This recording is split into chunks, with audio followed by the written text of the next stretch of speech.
All right, SoundCloud is hopping on the streaming bandwagon, launching a premium service similar to rivals like Spotify, Pandora, and Apple Music. SoundCloud Go, the company's first paid service for $10 a month. Users will get ad-free access to 125 million songs plus premium licensed content on demand. We sat down with SoundCloud CEO Alexander Ljung and we asked him what makes SoundCloud stand out from the competition. The unique thing about SoundCloud is that it really started from a creator community from the beginning. It's gone directly to the source, which is the creators. And we play over 12 million creators every month on the service, and that's attracted over 175 million unique listeners a month. The creators can really share content freely on the platform, and that's given us a much larger catalog than any other service out there. Why do you, wait, I'm going to interrupt, I'm sorry. Why use the word creators instead of musicians? Are you talking about the people who also sort of put certain mixes together as well? I say creators rather than musicians because it's broad. You know, it could be musicians, but it could also be podcasters, it could be comedians, it could be DJs, it could really be any kind of creator. All right, I'll give you that.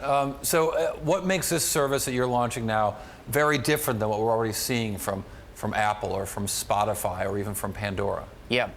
Well, SoundCloud Go, the subscription service that we're launching for $9.99 a month, is similar in some ways and different in many ways.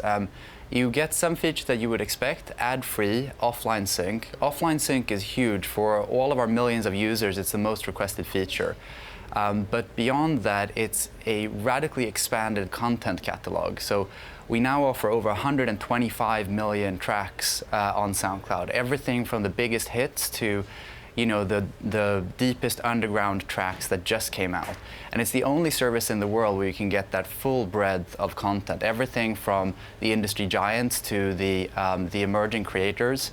And in one place, you have the stars from yesterday, today, and tomorrow in one service. So I want to talk about kind of the struggles that you're seeing, and I wonder what your take is on Apple Music. And let's not be kind here. I really want your when you look at what they've succeeded at and what they've failed at, I wonder what you see. Well, you know, I think Apple were in some ways a bit later to come into streaming, but I think, you know, as I said, we're very early in the market overall. So, you know, them helping the market grow, not just from the perspective of their service, but in terms of also focusing on it from a device perspective, I think is good. And, you know, choice for consumers is always good. At SoundCloud, we've always wanted to build the music service that can contain the entire world's creativity, you know, all of the different creators out there.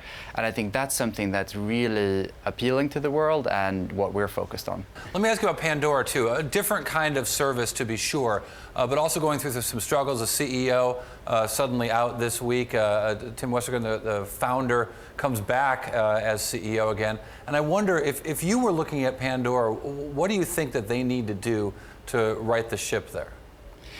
Well, I think what they've done well, right, is captures people's intent to want to listen to radio on their mobile device, to have a simple experience to listen to long, uninterrupted listening sessions.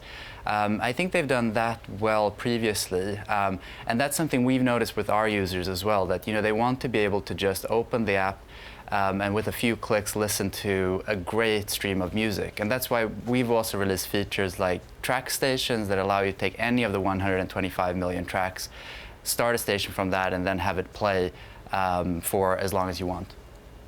And you think there's anything that Pandora, their focus on a very different kind of radio experience, is there a downside to not sort of have individual tunes and the ability to pick that stuff? I think today's music consumer wants to be able to listen in different ways. You want to, I know for myself, I open up the app, sometimes I want to be lazy and just let it play. Sometimes I open up the app and I know exactly what I want and I want to go to it. And some days, you know, I want to listen to a top 40 track. And some days I want to listen to something that was just released from a big artist and isn't available, you know, in the system yet. And I think that's universal for most music listeners. And that's why, you know, on SoundCloud we're trying to cover all of those different cases. So depending on what your mood is, you can have the music experience that you want.